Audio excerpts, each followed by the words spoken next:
The train, they come at 6:21, and not 6:21, 30 seconds, you know. By the way, I'm only 25, but I've been in the movie industry for 30 years, so you do your maths. So when I started off 30 years ago, we were hardly making any films. And when I did my first film, and it was received so well, what I sensed, what I learned from that film, my very first film, when people received it so well, and we were very raw those days, you know, here in Nepal in making films. What I sensed is, people here, instead of looking at the technicality of the film, the presentation of the film, what they really look for is the human aspects in the story of the film, in the characters of the film, whether they can relate to that character or not in the human ground, knowingly or unknowingly, whether they can identify with the emotions that the story is portraying, whether they can identify with the emotions that the actor's character is portraying. And that is what draws the audience to the movie theater. And I realized that right from my first film. And from the second film onwards, my main concentration was always, no matter what kind of film I was in, you know, I've been in good, bad, and ugly films, but my main concentration was, how can I reach to the common people through my characters, through my stories, more than concentrating on how I can present this well, or how I can, you know, make it a very polished films. I just attacked it very rawly, and I said, no matter what kind of presentation and technicality and what kind of director's you know, level is, what I'm going to do is, through my characters and the story, I'm going to reach out to the people.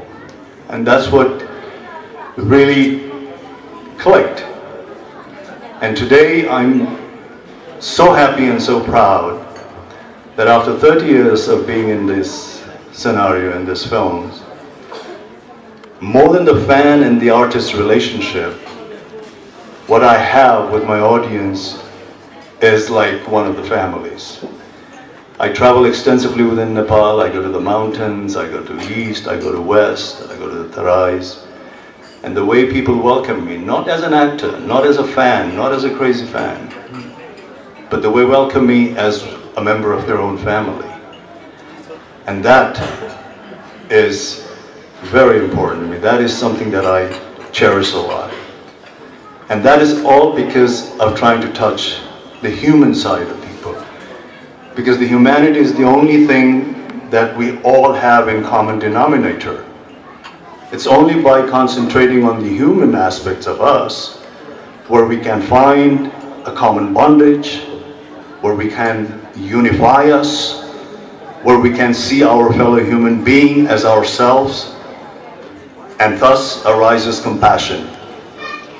Otherwise, if we look for differences and we forget the most common aspect that exists in all of us, if we put that in the back seat, then what do we see? We only see the differences in us. And the differences appear in so many respects.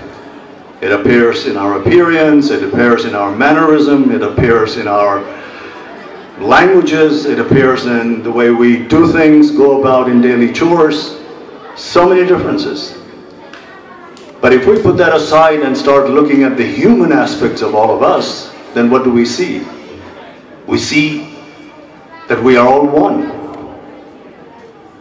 And if we concentrate on the human aspects of ourselves, that is the only way we can unite the entire humanity together, irrespective of where we live, what we do, what religion we follow, what languages we talk, or what kind of appearances we have. That will not matter at all. So humanity is the utmost importance, and that is the only way that can sustain a humankind for a long, long, long run. Otherwise, at the end of the day, what is going to happen is we're just going to be at each other's throat. Even when we're doing good things, Because our good things is just concentrated on a particular community. It's very rarely that our good things, whatever good things we do in different parts of the world, is universal. So even to protect our good thing, it's an irony. To protect our good things, we intended to be violent against the other person, or the other group, or the other community. Because what we're thinking is, it's only what we are doing is good, so in order to protect our good, we must be ready to do anything.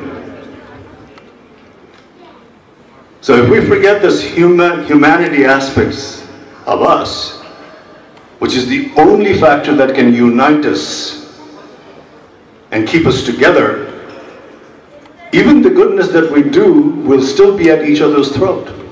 In order to protect our religion, we'll be against the other person's religion. In order to protect our kind, we'll have to be against the other kind.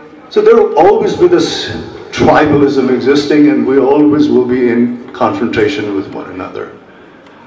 So it's only after putting that thing aside and concentrating on our humanness, on our kindness, on our ability to see other people as ourselves, irrespective of where they come from, is the only way we can reach perfect harmony in humanity, I think. And that is the only way that we can have a peaceful existence as well.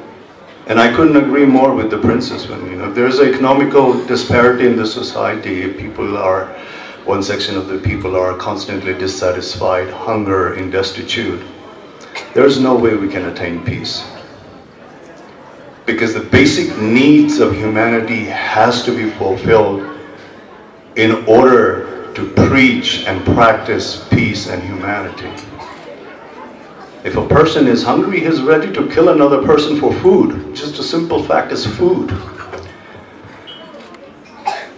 You will see people killing another person for nominal amount of money.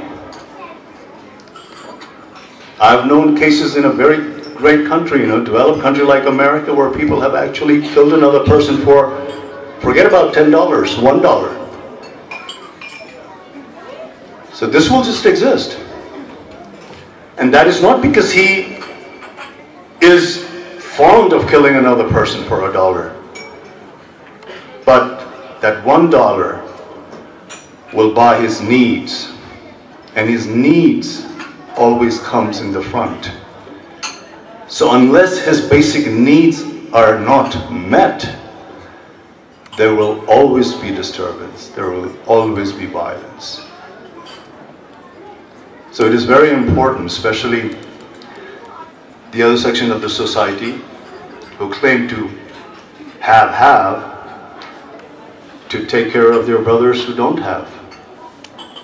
If you want to maintain peace, if you want to create a sense of humanity universally, and this is where philanthropy comes in, compassion comes in, kindness comes in. Otherwise, the tribalism will always exist, and as long as people are divided into different tribes, peace and humanity can go down the drain, That is something that we cannot attain at all. So it is wonderful to be here. Let us all strive for peace, humanity, be compassionate, have sense of empathy for one another, and that is the only way to sustain the human race. I have tried my level best. I don't know.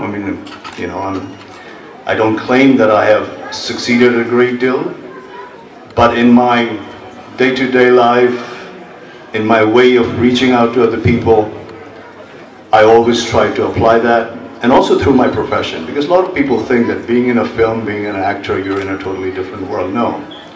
It's a field where you've got to have sense of compassion and sense of empathy. So even my profession, humanity aspect is a priority. So thank you very much for inviting me, Rinpoche ji. I like what Rinpoche said just now. He said, this is Peace and Humanity Conference. Everybody be cool, calm, relax. It's not a big deal.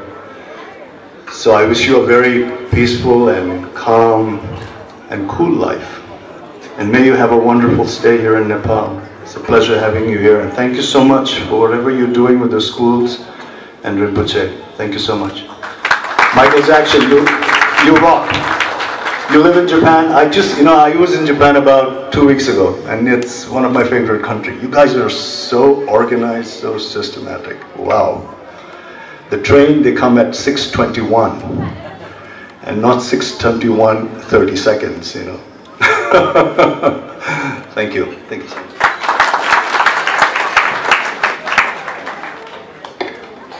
Thank you very much.